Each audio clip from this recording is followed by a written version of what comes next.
Okay, I think I'm live right now. So today, I'm going to do a kind of like a response video to what happened in my last stream. So right now I kind of look like garbage right now because I've been awake for a pretty long time, and my makeup is not doing too well. So whatever. I don't give a shit. What this video is about is me trying to give a response to the newest thing that happened in my Resident Evil stream for part 2. It was like Resident Evil 4 Remake part 2 for the professional mode. I just, thought about going back into it, and just shockingly, by the time I even realized it while I was streaming, there's like an absurd skyrocket in followers that happened. And I was completely like in shock what even was going on. I was dying like left and right because I was doing some. Well, I was trying to figure out like the differences between Resident Evil 4 Remake versus the original Resident Evil 4, and the difficulty is absolutely without a doubt substantially more than the original Resident Evil 4. I mean, like, there's a lot of differences. Like, I was so used to using certain tactics, and I was just getting my butt handed to me in the remake, trying to use those same tactics in Resident Evil 4 original. It just wasn't working. And the enemies don't stagger as easy, and even when I shoot them in the foot, they don't go down to their knees like they're supposed to, where I can do a suplex. Suplex is like where you grab them and throw them backwards, and just, they would break their head open. And it's just, I was getting my butt handed to me, and just suddenly, somehow, by the time I noticed it, I was like 50 new followers. I couldn't even believe it. I was like mad at the same time because of Soma. Don't get me wrong, I like Soma for what it is, but the game is definitely frustrating to some parts of it. But it's still a good game. And even Resident Evil 4 for professional mode on the remake, it was frustrating just like trying to get through the game, but that's what was making me mad. And then I just, at the same time, all these followers came in. I'm just like in shock, and I just couldn't register it in my brain. And this is where I was gonna personally thank all of you for those who I couldn't even thank, during the times that you guys did follow, because the thing is that like I told you guys, when I'm using my Elgato, and my Elgato is right here, my capture card is on the ground, and when I use this thing, uh, I attach it to my game systems. Okay, so these are like all the game systems that I have, and this is the PC. You know, and as you guys probably noticed, I'm a big stuffed animal fan. Okay, I have a lot of stuffed animals. Like it's absurd how many I have, and it's because I'm a huge fan of arcades. Like, I'm a very big fan of arcades. I have just so many things that I've gotten throughout my years of being at an arcade. Like, just all of these like little trinkets, and because of it, it's like the only thing that was special to me my whole life. Like the Mori, like I have the Mori thing, and I have these Mori things, and it's just like I've been a big time gamer most of my life. I've probably played like 2,000 games, and this is where I can get on a more lighter subject, unlike my last IRL video. I was kind of a little more negative, but it wasn't really negative. It was just me telling you about the different aspects of my personality. And so I guess like now that I'm already on this one and more positive things have happened, I guess I could kind of like elaborate what I was trying to say, because I was going to work during the time I did that last IRL video, so I wasn't able to really relay the information that I was trying to really, say. The thing is like, I'm a big time video gamer because I didn't have a family to really have when I was growing up. You know, I still don't. My home is basically empty.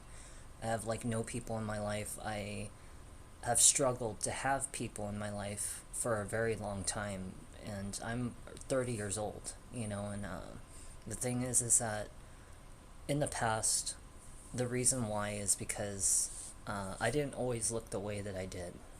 You know, I wasn't always like attractive or have even the ability to have a good social life with people.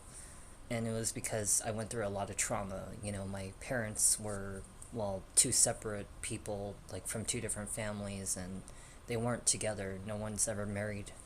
And the thing is like when I was living with my mom, you know, she always allowed me to be me. Like, I'm just saying, like, me as in my personality type, me being sheltered and hermit and just to myself. And my other side of the family, which was my Korean side, they were more of trying to get me more active and be part of the family and just, like, you know, interact with people. And I was just too messed up in the head to be able to do that, because living with my mom was not always the easiest thing.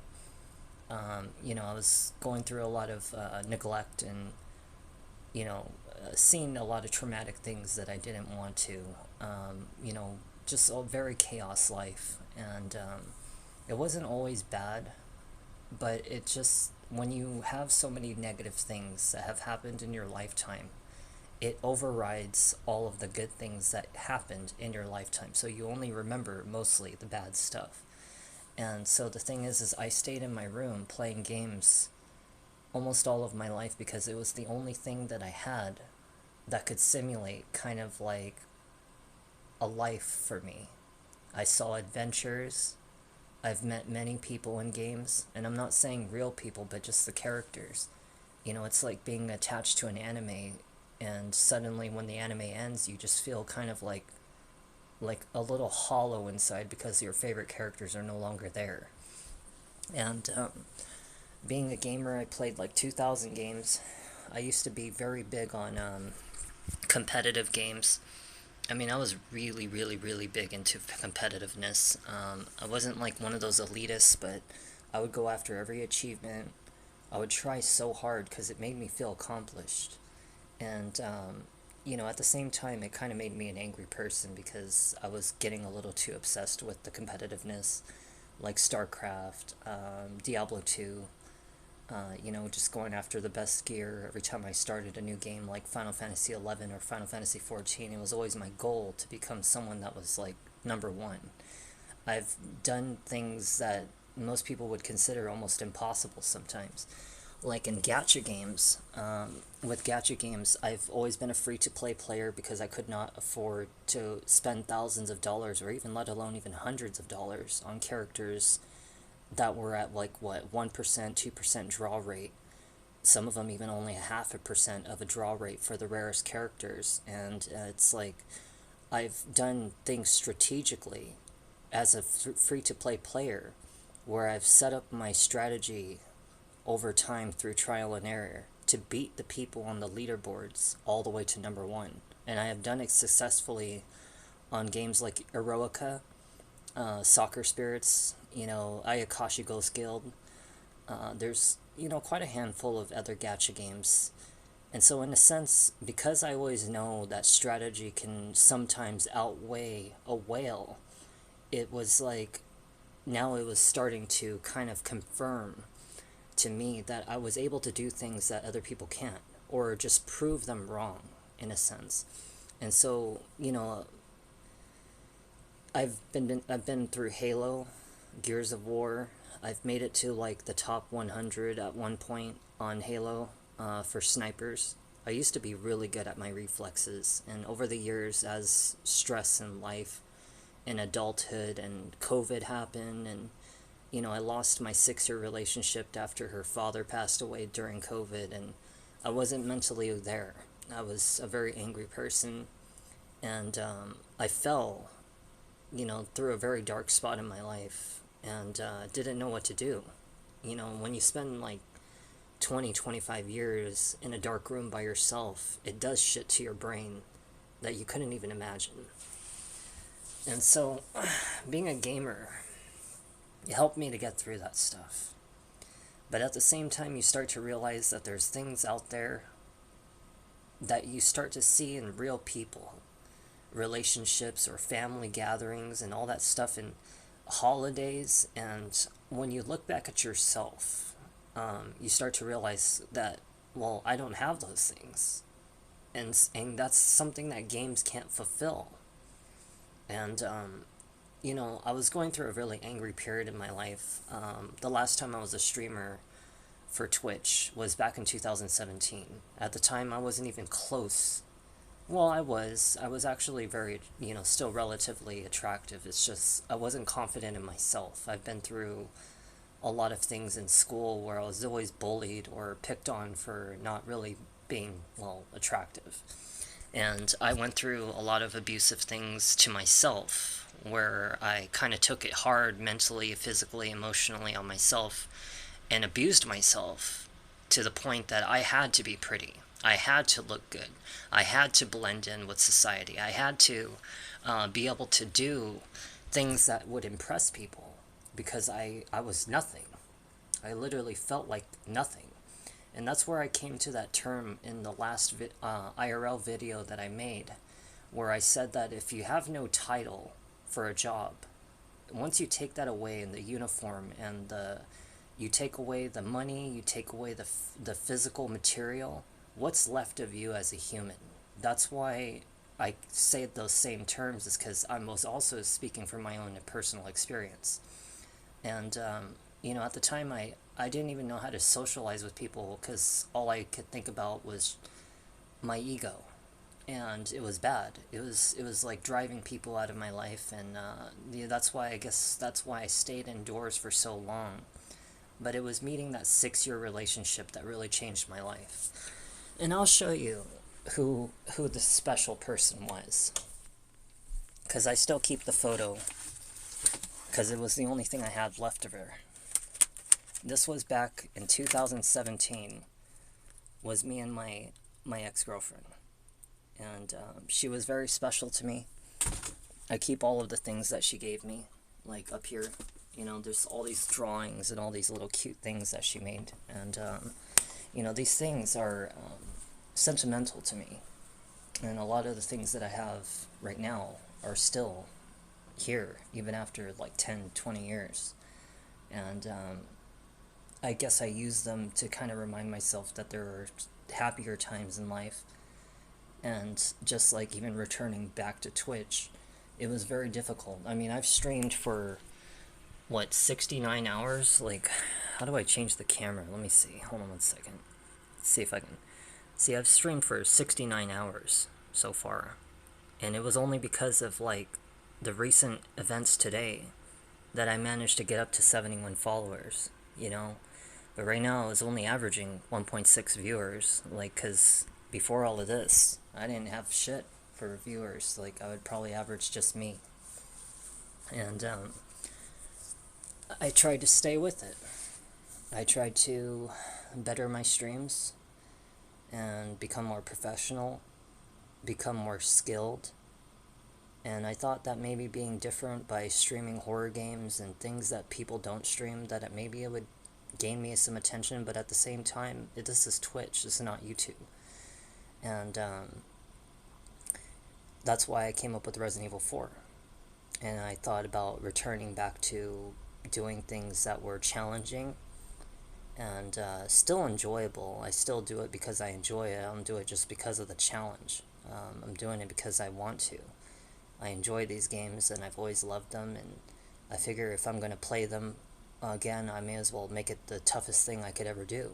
And some people want to see that, and it'll help me to build, a someday reputation where people will know that I'm capable of accomplishing these challenges, because one day, maybe if I go competitive, they'll see that, I've come up with these little ideas on my own without the help of others to figure my way through a game, even in its most difficult times. Because I always do eventually, no matter how frustrated I get, I always do eventually see some flaw that I can exploit when it comes to defeating a challenge or getting to the top of the leaderboards without having to pay my way all the way up there. Just like some of these people, they're rich kids that have fucking everything and they could just summon every character in a gacha game, and me, I wait for the right time, you know? Use strategy. And I guess I'm trying to do that same thing now. Find that part of me again. You know, in my last video I also stated that I, kind of stayed away from the LGBT, and I did. I have stayed away from the LGBT for a very long time. I think it was just because it was to protect myself. See, the thing is that for me, I took it so hard on myself to look as physically attractive as I could that if I wasn't good enough, I would stay indoors until the time that I could look good enough, and I would go out, and if I heard some horrible compliments or horrible, comments or anything, I would kind of take it hard on myself and go back home, cry about it, abuse myself over it. And then months later, weeks later, I would come back out, and that's how I gradually got up to the point where I'm at now. I started meditating after I lost my ex-girlfriend in like 2021, and when I told you guys that I meditate, I don't meditate like what some of these shows try to do, where they're like at peace and a ball of energy. No, I don't do none of that. What I do is I sit there and kind of listen to these ambient musics. Some of them can be dark, some of them are more like the Norse music. The Norse music is kind of like Celtic, or otherwise like just like they call it the handpan meditation. If you actually look it up on YouTube, you would understand. But yeah, I think and reflect on things that I've been through, or things that I go through now, and I think about things that I want to do in life, and how dangerous it's going to be, and how I'm going to handle it. And I play these scenarios in my mind, or, if I go through certain things with people, I'll try to reflect on things that I look like on an outside perspective. And it kind of helps me to calm down and kind of perceive in my life in a more, like, open-minded way, When you're angry, or you're sad or depressed or sensitive or whatever, you just kind of react off everything. But when I get that clarity through meditation, it helps me to kind of reflect on things, even if I don't like what the things I'm reflecting on, so that way I can better myself as a person to proceed. And that's why I never gave up on streaming, even though it was really difficult, because I was going to eventually try to figure my way somehow up there. I may never be as big as some of these other people, 10, 20,000 people at once watching them, but it's good enough for me that I'm just steadily getting up there, and just keep on trying, just keep on being myself, no persona, no fake personality, just be who I really am, because when people meet me in person, they're going to know the real me. And that's what I want them to always remember me by. Even when I'm at work, I'm the same way. I have these conversations with my clients or customers whenever I'm dealing at a casino. Is that, I'll tell them good conversations, just things like the corruption of the government, or the corruption of the casino, or the crane game theory, for example. The crane game theory is that the reason they get their asses handed to them so badly at a casino is because a lot of these machines that auto-shuffle the cards are actually kind of like a computer AI microchip. It recognizes what cards are supposed to be in that machine, almost like it scans each one, and it shuffles them almost predeterminedly. So a lot of these hands that you think you're going to win, you're not. And, it's things like that. The crane game theory, as an example, is that if you were an owner of a slot machine, or should I say a crane game, the only way you're going to profit is if you make sure that the claw is not strong enough to pick up the stuffed animal, and the only way you're going to be able to do that is by making sure that it takes enough money for you to pay off the vendor that you're renting the machine from, pay off the profits of things that you buy these stuffed animals for, and then eventually the crane game gets stronger, and that's the same concept as a slot machine. And this is the reason why, I try to tell people that if you're gonna gamble, to use strategy. Just like if I'm gonna game, I'm gonna use strategy.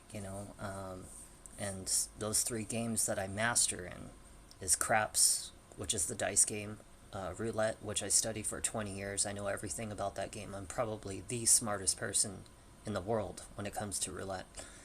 And the last one would be poker, if it's hand shuffled. And the reason why poker is because it's a game of behavioral psychology and, statistics. And with craps, it's physics and, your skill of tossing dice and when to turn on and off your bets. And with roulette, it's all math. It's very heavy math based. But yeah, I guess, like, you know, just going back to being about, like, my last IRL video, I looked back at it. It was kind of, like, very intense, but I want you to understand something about my real personality. When you sit inside of a dark room for 20 years, 25 years, and you go through trauma, or you get picked on, the kind of person that you were when you were born starts to decay away. It's always going to be there somewhere deep inside. But then you become numb, and then you become angry. And once you become angry, you kind of go on a chaos period, and everybody's gone through some form of that anger and chaos period and depression and just feeling like you don't even know what you're doing anymore. And eventually you calm down once things, become better and you're a different person. And for me, I have like 5 different sides to me. There's, always going to be the original me, which the original me just is very compassionate to people. I love animals, like all of them. I don't even, it's just like, there are some animals I will never agree with, like certain predators, like sharks and, crocodiles, alligators, piranhas, whatever. But, the point is that I still care for animals in general, and I always have a good common ground of respect for them, and always keep in mind that we all share this world, and humans kind of like expand like a big fucking military or empire, just taking away everything from the natural life and turning it into a big manufactured system. And, it's just like, now I could go on and on about that shit, but I'm just saying, like, you get my point. I'm a very compassionate person, and I don't like to see people suffer. Everybody's always going to be different, and you may not like everybody, but the thing is that I always still find a common ground to remind them that they deserve that respect for being a living being, and and just, we may never agree, but we all breathe and eat and, live and try to exist and get through the hardships of life.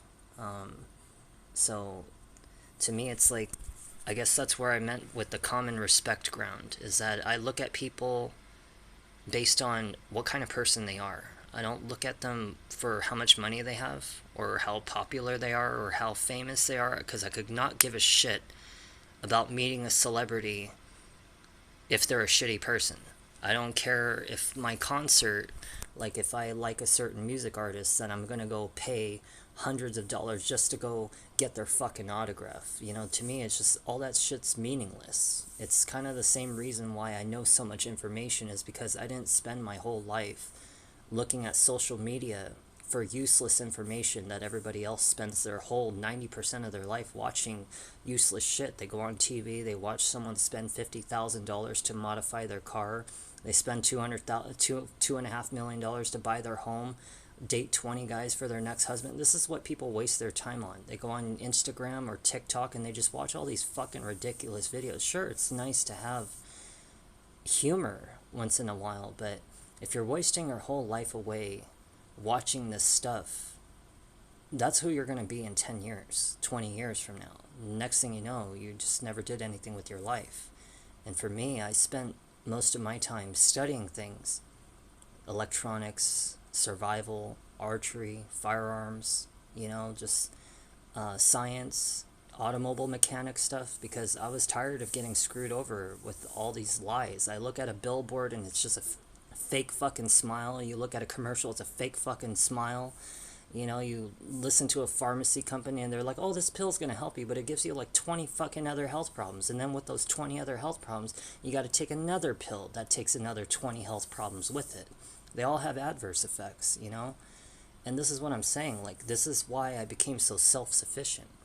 And when I apply the same concept to video gaming or streaming, you know, it's just, this is where I want to be different. I don't want to be like everybody else that tries to play mind games with their, you know, their people, like fucking Mr. Beast, you know. The guy's a literal fucking piece of shit. PewDiePie, fucking piece of shit. You know, and there's so many other people that I can name out there. This is why I said that 90% of the people you support in life don't give a shit about you. And it's because there's this like false system in people's brains that we've been trained ever since we were a kid, that we treat people based upon how they carry themselves. And we're talking financially, successfully, their achievements. And this is why the lower class people look at homeless people like they're a disease. The middle class people look at the lower class and the homeless people like they're a disease, like they're not even human. They don't even treat them like they're a human. They don't even want to see them. You know, higher class looks at the middle class, and this is like a big same concept. All those people around the world, 99% of them, maybe 90% of them, once they make it up in life, they start to do that same shit. They look at people beneath them like they're less, because they don't want nothing to be part of it. And that's not the right way to go about it. You know, we should always look at people as people, because money and fame and popularity and material comes and goes, just like a girlfriend or a boyfriend or a husband. You know, this shit about like how family and blood matters, it doesn't matter. Blood doesn't protect you from people stealing from you, killing you, doing you wrong, scamming you, because again, they might be your blood relatives, but they're just still a person. And people can be very deceitful, you know. Your true family is always going to be the people that are truly in your life, your best friends, your, you know, I don't know, just people that are there for you when you really need them, you know, and you're there for them. It should be a two-way road. It should never be just because, oh, this is my blood member family, I have to do it out of obligation. It should never be like that, you know. And even with marriage, you know, it's just like, what, a fucking ring on your finger. That's all it is, a document, you know? What, your fanciest fucking ring apparently makes you more in love? Having the marriage apparently makes you more in love? No, it doesn't. It's just a false sense of security, you know? And this is the kind of shit that makes me different from other people, is that I have the audacity to at least speak up about this kind of thing. Because I'm very anti-corruption. And this is where my vigilante personality came out, is because I got so sick of seeing how corrupt the world is that I wanted to at one point do something about it. At one point in my life, after my ex-girlfriend left, I almost did become that person. And I was living without an identity. I didn't have... I had no photos of me. I had nothing. I was living without a bank. I did everything by cash or cryptocurrency. The language on my body is cryptography, otherwise known as cipher. I designed this language when I was a kid. It is a way for me to hide information in plain sight. It translates from this to a complex mathematical formula, and the mathematical formula translates into English. It's how I hide information in plain sight. And I can hide usernames, passwords, or even paragraphs of information just doing that. And that's, you know, this is the kind of shit I was getting myself into. You know, that mask that's up on my wall is the last memory of me, of who I used to be. That's why I keep it there, is to remind myself of the life I almost turned down to, a very dark path. But the thing about it is, I don't want people to ever realize or think that I'm a psychopath or a dangerous person. I did say that I'm dangerous, but I mean that as in all of the knowledge and the skills that I carry when it comes to survival, when it comes to fighting for my life. I am capable of some insanely certain things that I probably don't really want to say.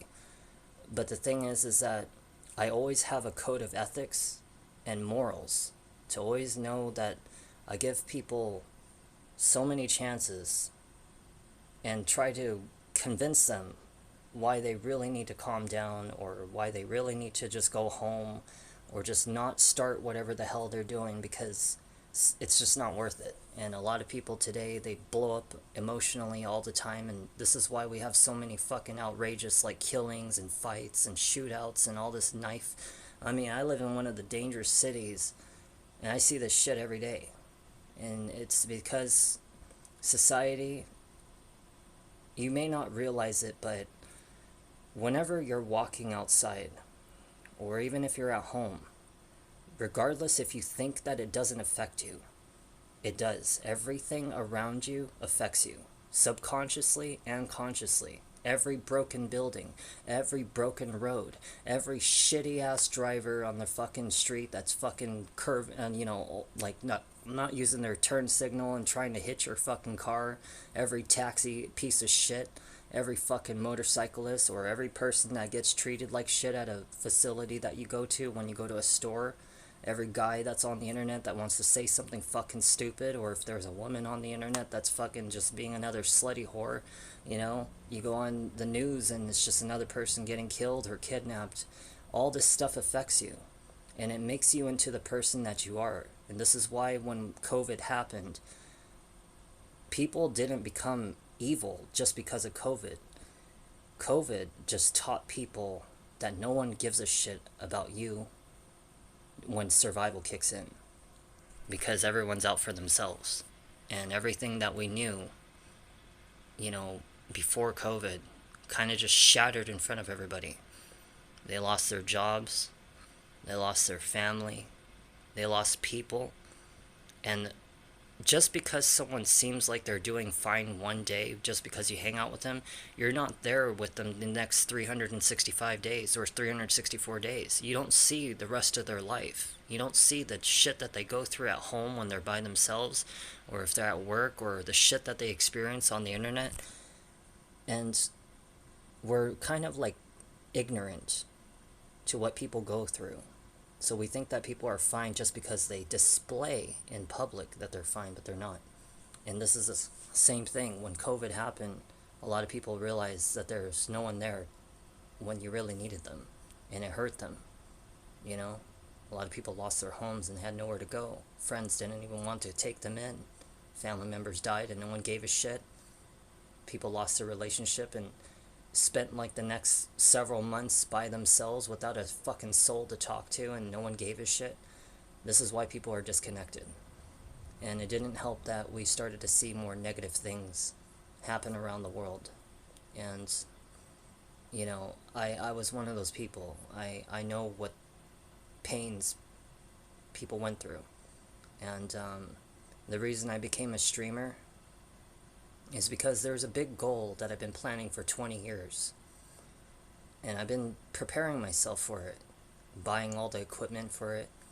I became a dealer so I could help afford this life faster, because it's the fast money and it's fast paced to go up. But it was a temporary thing. I didn't want to do it for very long. And I needed to eventually kind of gather myself a crowd of people that one day when I actually pursue what I'm really trying to do, not the streaming for just games, I'm talking about the real goal, the real picture, is that all the money that I'm generating, all the things that I'm doing, is so that way by the time I stream what I'm really doing around the world, people will see it. People will know who I really was and why it led up to that. I always want to do something good for people, but I don't want to do it like a band-aid. If you're going to help people around the world, you gotta do something at its source. And this is like what I'm talking about. We see starvation and homeless people all over the world. And sure, donating is nice, giving canned food and everything, but that's just a temporary fix. The thing about it is that if you really want to actually fix the source, you have to give them the seeds, the tools to be able to grow their own food, to be able to sustain their life independently. But how can you do that when there are people above them corruptly, taking all that away and keeping them at the bottom? And so this is what I mean. Sometimes if you want change, you have to go do it with force, And a lot of the things I want to do in the future, maybe people will not agree with it. But the thing is that I don't want to live my life in a bedroom and regret that I never did something, you know? And I hope that someday, when you guys actually get to see the real me and what I'm doing, that at least you knew I was, at one point, just like you, a normal person with feelings and, you know, needs, and at one point wanted a normal life. But when you take all that away, there's only so much that a person can go through before there's nothing left inside and nothing else matters anymore. Just nothing makes you bring back that hollow feeling, you know, to fill it up, all that void, and it's always there. And I needed to find a bigger purpose, something that would have gave me that fulfillment. It may not bring me the happiness, but it'll bring me the satisfaction that at least I could do something to help people in my own way. And everything I'm doing right now is all leading up to that goal. It won't make sense right now, but as time goes on and you start to learn more about me, the real me, you'll eventually see what I'm talking about. You know, I'm a very complex person, but you spend enough time paying attention, you'll know. And, you know, I don't want to ever offend anybody if I say that I don't support the LGBT or whatever activists are out there. I do support them. I want them to all succeed in what they believe in. But the thing is I'm not going to be actively part of it because I have bigger things I need to do. I don't have time to waste on petty shit that doesn't matter. I'll let all the other people do that. But I'm going after the big picture. And that's how I think. You know, that's what I do in life. If I'm going to do something, I can't waste it on petty stuff. It doesn't mean that I don't support them or that I don't approve of it. It just means that I just don't want anything to be part of it because I have bigger matters to go through. This is why I don't have friends. My friends only just want to drink and gamble at a fucking pub or smoke marijuana and be lazy as fuck and watch TV. I don't have time for that shit. Every day I'm not working, I'm spending it streaming or doing some technical work or studying or doing something to better myself. And even preparing for that treasure hunt that could get me killed, you know. But the whole point is that if you spend your whole life in fear, you're never going to make it anywhere. You know, fear is what stops us from getting out of our comfort zone to do something that we've never done before in hopes that we could have a better life or make it.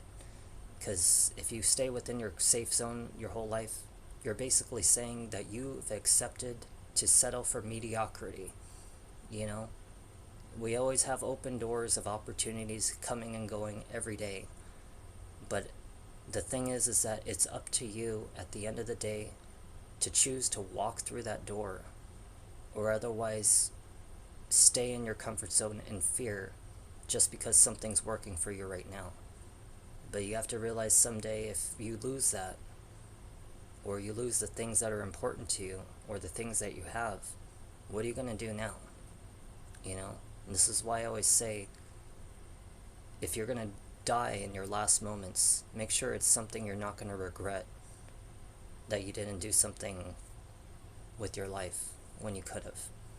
Because we have a phone, we have internet, and there's multi-hundred trillions of pieces of information on the internet, and people choose to watch TV or watch social media of like some girl dancing, swaying her hips left and right and doing stupid shit because it's entertaining to you, but it's useless. It's entertaining, but it's useless. And that's what I'm saying. At least when I'm streaming, I'm trying to teach you guys something. I'm not even just teaching you like, you know, just, oh, me going through a hard game. No, sometimes on a very rare occasion, just like right now with this video, I'm speaking to you as a normal person, and I'm telling you exactly the same things I would tell any other person if I was not streaming, because I want you to, you know, benefit just like you benefit from me. I'm not talking to particularly anyone, I'm talking to everybody. And then it's nice to meet you, Jealous, or UB, I'll call you UB. But I'm just like streaming this because, I talk to my YouTubers, and I talk to anybody who watches this video after, you know, once I'm done streaming, it's posted on Twitch. So, a lot of my games, I do that same thing. I always talk to people like as if I'm doing it for my audience.